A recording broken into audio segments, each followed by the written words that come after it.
목사와 설교, 마틴 로이드 존스의 글에서 발자였습니다.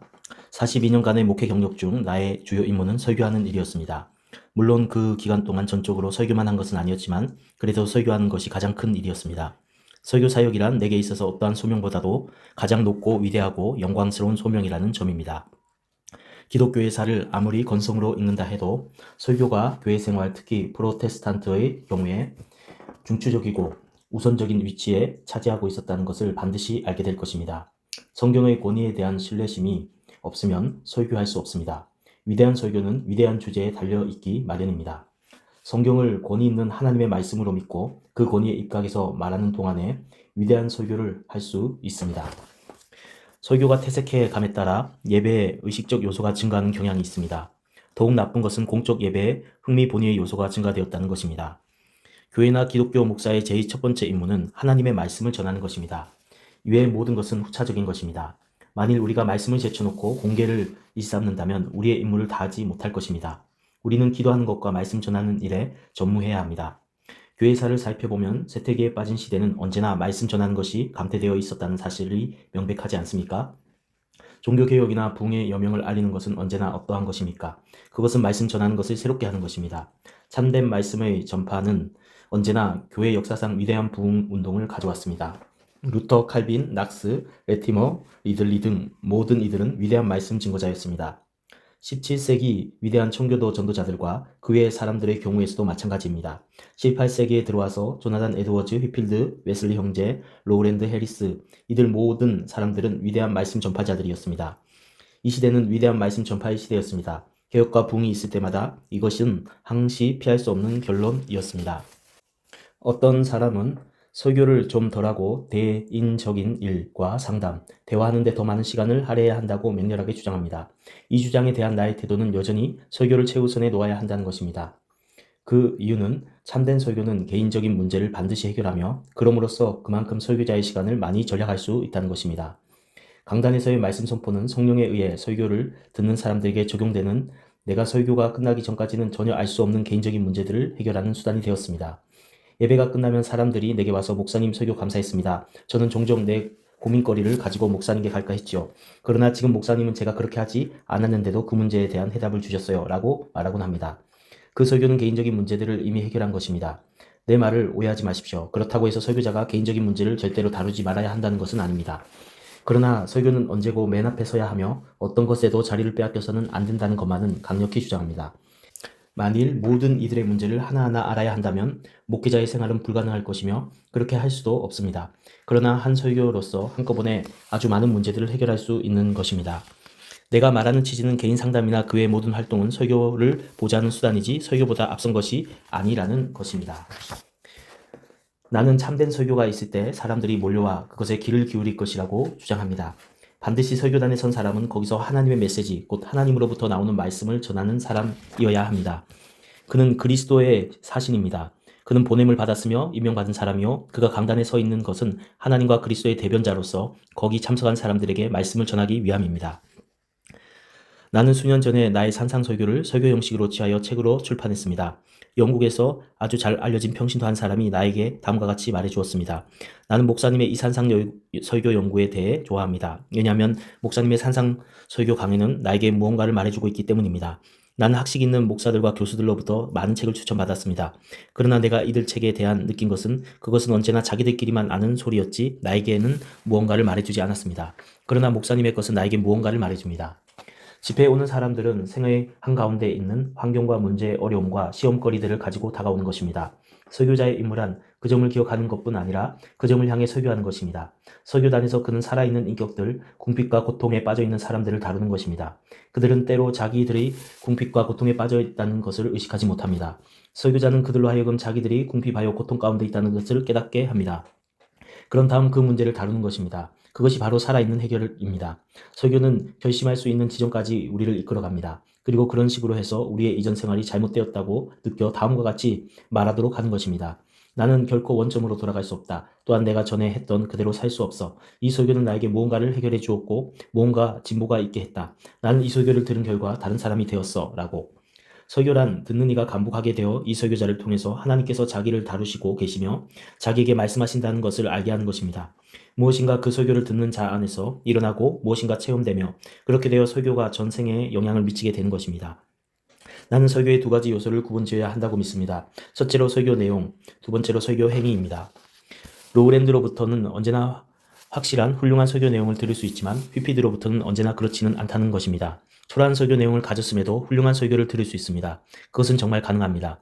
한 사람이 어떤 기회에 그 위대한 조지 휘피드에게 가서 당신의 설교를 출판하지 않겠느냐고 물었습니다. 휘피드는 이렇게 대답했습니다. 난 그런 것을 물려줄 생각은 전혀 없습니다. 그렇게 말하면 좋을지 모르겠지만 당신은 번개와 우레소리를 종이에 인쇄할 수 없을 것입니다. 바로 그것입니다. 설교문과 번개불처럼 번쩍이는 섬광과 우레소리의 구분. 휘피드에게 있어서 이것은 매우 중요했으며 이것은 역시 모든 설교자들에게도 매우 중차대한 것이어야 합니다. 설교문을 활자화할 수는 있습니다. 그러나 빛과 천둥소리는 불가능합니다. 행동으로 주어진 것을 차가운 활자로 전달해 줄 수는 없는 것입니다. 설교 준비를 시작할 때 택한 본문이나 구절구절들을 해석하는 것부터 출발해야 한다는 것입니다. 모든 설교는 강의식이어야 합니다. 그것은 설교에 있어서 다양성과 다채로움을 유지케 하며 보장해 줄 것입니다. 연구하고 탐색해내는 것이 설교자의 임무입니다. 본문을 택했다면 과연 그 본문은 무엇을 말하고 있는가? 이 말씀은 무슨 뜻인가? 이 본문에서 말하는 특별한 메시지는 무엇인가? 라는 의문을 가져야 합니다. 설교 준비에 있어서 이보다 더 중요한 것은 없습니다. 이렇게 해서 본문에 나타난 원리를 뽑아내고 그것이 아주 분명하게 부각되었다면 그 설교를 듣는 사람들에게 바로 이 원리를 어떻게 밝히 드러낼 것인가에 대해 생각하십시오. 설교자는 설교를 듣는 사람들을 감동시켜 생활 영역 전체에 영향을 주는 일을 하고 있는 사람입니다. 설교자는 고대 역사나 고대 문명 또는 그 유사한 어떤 것에 대한 강좌를 하는 골동품 연구가가 아닙니다. 설교자는 오늘날 생존하여 생의 문제에 직면한 사람들에게 무언가 말해준 사람인 것입니다. 여러분이 전하는 메시지는 그들에게 사활을 좌우하는 중대한 문제이며 사람들이 그들의 모든 존재를 걸고 들어야 할 것이라는 점을 보여주어야 합니다. 설교자 여러분은 여러분이 말하고 있는 것을 적용시켜 나아가야 합니다. 다시 일련의 지문 형식이나 일련의 간결한 진술 형식을 취할 수 있고 공고 형식으로도 일을 해낼 수 있습니다. 그러나 언제나 적용이나 공고하는 바의 핵심에 도달하도록 해야 한다는 것은 설교에 있어서 죽고 사는 중차대한 문제입니다. 설교 준비는 땀과 노동을 필요로 합니다. 형식에 맞추는 일은 설교 준비 중에서 가장 어려운 고역입니다.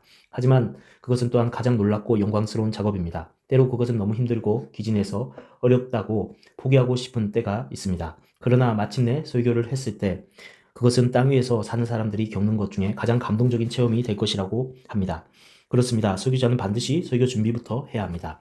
참된 설교를 하려면 반드시 필요한 점들이 있습니다. 첫째, 설교자의 전인격적 품격이 반드시 수반된다는 것입니다. 물론 그 점은 필립 브룩스의 유명한 정의 가운데 나타난 것입니다. 설교는 설교자의 품격을 통해서 존재되는 진리이다. 나는 신체까지도 설교에 수반된다고 생각합니다. 휴턴 박사는 이 점에 대해서 해명하며 말합니다. 둘러친 막들이 내 요구에 의해 제거되었을 때 그 이유는 나는 설교자란 자기 몸 전체로 설교해야 한다고 믿기 때문이다. 나는 머리로 하는 만큼 다리로도 설교한다. 내가 설교하는 것을 주시하면 그게 사실이라는 것을 발견할 것이다. 라고 했습니다. 두 번째 요소는 권위로서 청중을 압도하고 진행해 가는 지각력입니다. 설교자는 강단에서 확실한 일을 선언한 사람입니다. 그리고 그는 사명을 띠고 권위로 서 있는 사람입니다. 그는 언제나 자기는 보냄받은 사자로서 회중 앞에 있다는 것을 알고 있어야 합니다. 설교자가 회중에게 압도당하지 말고 설교자가 회중에게 도전하고 압도해야 한다는 것입니다. 설교 내용이 앞에서 말한 방식대로 주의 깊게 준비되었다 할지라도 설교자는 반드시 설교를 수행할 때 설교를 전하는 데 있어서 자유로워야 합니다. 자기가 준비한 것에 너무 매이지 않아야 합니다. 그 자유로움은 순간적인 영감을 받아들일 수 있도록 마음을 열고 있어야 한다는 의미에서 자유입니다. 설교하는 일이란 성령의 감화와 능력을 뒷받침한 행위이고 설교 준비란 것이 설교 내용의 준비를 마쳤다고 해서 끝난 것이 아니기 때문에 이 점을 강조해야 합니다. 주목할 만한 일들 중 하나는 설교자가 한 말 중에서 가장 훌륭한 말이 미리 생각하지도 않고 설교 준비를 할 때까지도 생각하지 못했던 것인데 설교를 하는 동안에 얻는 말이라는 것을 흔히 발견하게 된다는 것입니다. 회중 가운데에는 영적인 사람들, 성령으로 충만한 사람들이 있는데 그들은 그 기회에 어떤 공헌을 하고 있는 것입니다. 참된 설교에는 상호 교환의 요소가 있기 마련입니다. 이런 일이 설교자의 경우에는 많이 일어나야 합니다. 거기 모인 회중들의 반응과 열심히 그 설교자를 북돋아주고 그에게 생기를 되찾아주는 일이 자주 일어나니 말입니다. 여러분이 설교를 준비할 때 도우셨던 성령께서 설교를 행하는 동안 전혀 새로운 방법으로 도우시며 설교를 준비하는 동안에는 보지 못했던 것을 열어 보여주신다는 것을 발견하게 될 것입니다. 설교자는 반드시 진지한 사람이어야 합니다. 그는 결코 설교한다는 것이 가볍거나 피상적인 또는 대수롭지 않은 것이라는 인상을 주어서는 안 됩니다. 지금은 그저 설교자는 남녀할 것 없이 사람이 생각할 수 있는 문제 중에서 가장 심각한 문제를 다루고 있다는 인상을 필연적으로 줘야 한다는 객관적인 진술만을 해둡니다. 설교자가 하나님 편에서 하나님에 관해서 그들의 영혼 상태를 말해주는 것입니다. 그는 그들 사람들이 본질상 하나님의 진노 아래 있다는 것과 그들이 영위하고 있는 생의 특징은 하나님에게 범죄하는 것이며 하나님의 심판 아래 있다는 것을 일러주며 그들 앞에 놓인 가공할 만한 영벌에 대한 경고를 한 것입니다. 여러분은 리차드 백스터의 유명한 말을 기억하실 것입니다. 나는 설교할 때마다 그것을 마지막 설교로 알고 설교하였고 한 죽어가는 사람이 다른 죽어가는 사람에게 설교하는 입장에서 설교하였다. 스코틀랜드의 로버트 머리 맥체인에 대해 말하는 것을 들었을 것입니다. 그가 강단에 서면 한마디도 말도 하기 전에 사람들이 조용히 흐느끼기 시작했다고 합니다. 왜입니까? 바로 이 심각함의 요소 때문입니다. 그 사람을 보면 그가 금방 하나님의 존전에서 나와 하나님에게서 받은 메시지를 전하려고 한다는 인상을 주었던 것입니다. 바로 이 점이 그가 입을 열기 전인데도 사람들에게 그러한 감화를 주었던 것입니다. 이 심각함이 진지한 채 하는 것을 뜻하지도 슬픈 기색을 뜻하지도 침울한 것을 뜻하지도 않는다는 사실을 지적합니다. 설교하는 반드시 생기에 넘쳐 있어야 합니다. 박력이 있으면서 동시에 진지할 수 있어야 합니다. 설교자는 결코 흐리멍텅하거나 지루해서는 안 됩니다. 성경의 장만 주제와 메시지에 흐리멍텅한 것이 있을 수 없습니다. 이 성경의 메시지는 세상에서 가장 흥미롭고 가장 가슴 설레이는 가장 심혈을 기울일 만한 과제입니다. 그 다음은 열정입니다. 내가 열심이라고 말할 때 그 의미는 설교자는 반드시 자기가 말하고 있는 것에 자기 스스로 붙잡힘을 당했다는 인상을 주어야 한다는 것입니다. 만일 자기가 그것에 붙잡히지 못하였다면 아무도 그 진리에 붙잡히지 않을 것입니다. 설교자는 반드시 자기가 하고 있는 일에 붙잡힘을 당하고 끌려 있다는 사실로 사람들을 감동시켜야 합니다. 그는 그 문제로 충만해져서 그것을 나누어주고 싶어서 견딜 수 없어야 합니다. 그는 스스로 그것으로 너무 감동되어서 감격한 나머지 이것을 다른 사람들이 나누어 갖기를 갈망해야 합니다. 그들을 돕는 것을 간절히 소원하고 그들에게 하나님의 진리를 말하고 싶어 견딜 수 없는 사람입니다. 그래서 그는 힘과 열심과 뚜렷한 관심을 가지고 사람들을 위해 일을 하는 것입니다. 나는 내가 유숙하고 있는 곳에서 바로 길 건너편 교회 하나가 있었는데 나는 그 교회에 갔습니다. 설교자는 예레미야가 하나님의 말씀이 그의 뼈에 불같다고 말한 위대한 본문으로부터 시작했습니다. 그 설교자는 마치 빙산에 앉아 있는 것처럼 하고서 불을 말하고 있었습니다. 그는 정말로 초연하고 냉담한 자세로 불의 주제를 말하고 있었습니다. 자기가 말하는 바로 그 일을 줄기차게 부인하고 있었습니다. 그 설교는 설교 구성이나 준비면에서 볼 때는 훌륭한 설교 내용이었습니다. 그리고 그것을 정확하게 수술했던 것도 분명했습니다. 그러나 한 가지 없는 것이 있었는데 그것이 바로 불이었습니다. 설교자는 결코 냉담해서는 안 됩니다. 그것이 인상적이지 않고 살아있지 못하며 차갑고 감동이 없는 것이 자기 스스로 감동되지 못했기 때문입니다. 그러나 설교자는 그래서는 안 됩니다. 만일 자기가 말하는 것을 진정으로 믿는다면 그는 틀림없이 그것으로 감동을 받기 마련입니다. 인간은 전인격적입니다. 인간은 머리뿐만 아니라 가슴도 가지고 있습니다. 만일 머리가 참으로 이해한다면 그의 가슴도 감동을 받을 것입니다.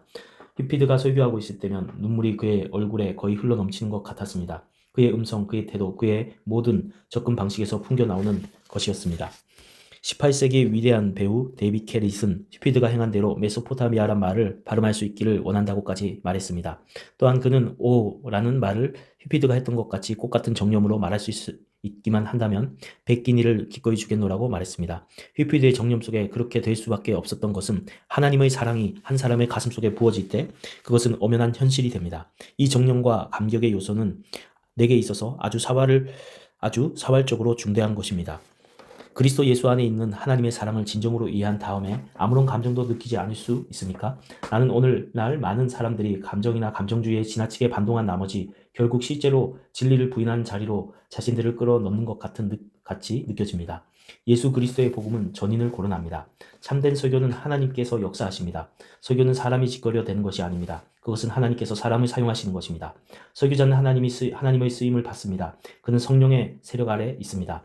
바울이 고린도전서 2장에서 성령의 나타남과 능력으로 전하였다고 한 말이 그것입니다.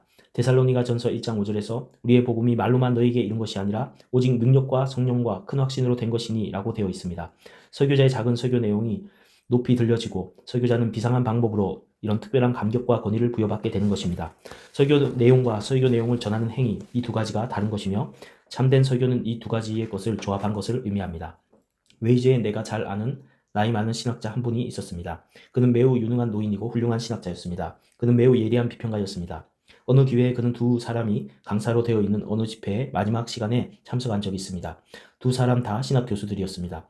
처음에 한 강사가 설교했습니다. 그런데 그가 설교를 마치자 이 문제에 놓인 설교자, 이 노인 비평가는 곁에 있는 사람에게 빚만 있지 열은 없군 하고 말했습니다. 두 번째 강사가 설교했는데 그는 전번 설교자보다 나이가 많고 다소 열정적이었습니다. 그가 설교를 마쳤을 때 그 냉소적인 노인은 그 옆에 있는 사람에게 고개를 돌리며 열만 있지 빚은 없군 하고 말했습니다. 그런데 두 경우에 있어서 그는 바른 판단을 했습니다. 설교자는 반드시 빛과 뜨거움을 다 가지고 있어야 합니다. 설교는 무엇입니까? 불이 있는 논리, 감동적인 이지, 불이 있는 신학입니다. 내가 용기를 잃거나 과로하여 지쳤을 때마다 나는 예외 없이 18세기로 갑니다. 조지 위피드가 나의 용기를 일깨워주지 않은 적이 없습니다. 18세기로 가십시오. 다시 말하면 18세기에 있었던 성령운동과 커다란 부흥의 조류를 읽으라는 말입니다. 그 일은 설교자에게 있어서 말할 수 없이 귀중합니다. 비할 데 없이 중요합니다. 이런 식으로 교회사를 배우면 배울수록 더 훌륭한 설교자가 될 것입니다. 동시에 이런 훈련을 받는 동안 지난날의 위대한 인물들의 얘기나 위대한 성도들의 설교자들에 대한 얘기를 익히 알도록 하십시오. 그것은 위축되어 있을 시간에 그를 놀랍게 일으켜 세워줄 뿐 아니라 자랑하는 마음이나 우쭐대게 될 위험이 있을 때 그를 겸손하게 지켜줄 것입니다. 사람이 설교하기 시작하여 한두 편 하고 나면 난 정말 설교자다라고 생각하게 됩니다. 그렇게 되는데 대한 가장 훌륭한 처방은 휘피드나 조나단 에드워즈 혹은 스펄전이나 그러한 영역 있는 사람, 하나님의 사람에 대해 읽게 하는 것입니다. 그렇게 하면 그는 곧 낮아지게 될 것입니다. 젊은 설교자는 무엇을 해야 합니까? 다른 설교자들의 설교하는 것을 듣도록 하십시오. 가장 훌륭하고 가장 큰 경험입니다. 그는 그들로부터 부정적인, 긍정적인 많은 것을 배우게 될 것입니다. 설교자들의 설교하는 것을 들으십시오. 또한 설교문들을 읽으십시오. 스펄전, 휘피드, 에드워즈 등 모든 위인들의 설교를 읽으라는 말입니다.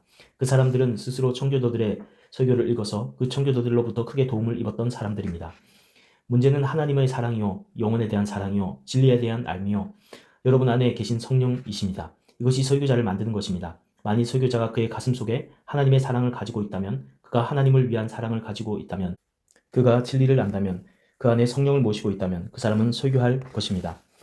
우리의 목표는 우리 앞에서 우리의 설교를 듣고 있는 살아있는 사람들을 다루는 것입니다. 내 마음속에 어떤 이상적인 설교상 을 가지고 서서는 안 됩니다. 말하자면 300년 전의 청교도 설교자 혹은 100년 전의 설교자상을 가지고 설교단에 서거나 마치 아직도 그런 것이 존재하는 것처럼 행동하는 일을 하지 않아야 한다는 말입니다. 그렇게 하면 손해볼 것입니다. 그것은 현대의 교인들에게 혐오감을 일으킬 것입니다. 그것은 설교를 듣기가 더 어렵게 만들 것입니다. 과거의 설교자들로부터 배울 수 있고 배워야 합니다. 그러나 그들을 그대로 모방하는 사람이 되어서는 안 됩니다. 실제적인 설교 전달 양식에 있어서 탄력성이 있어야 한다는 것입니다.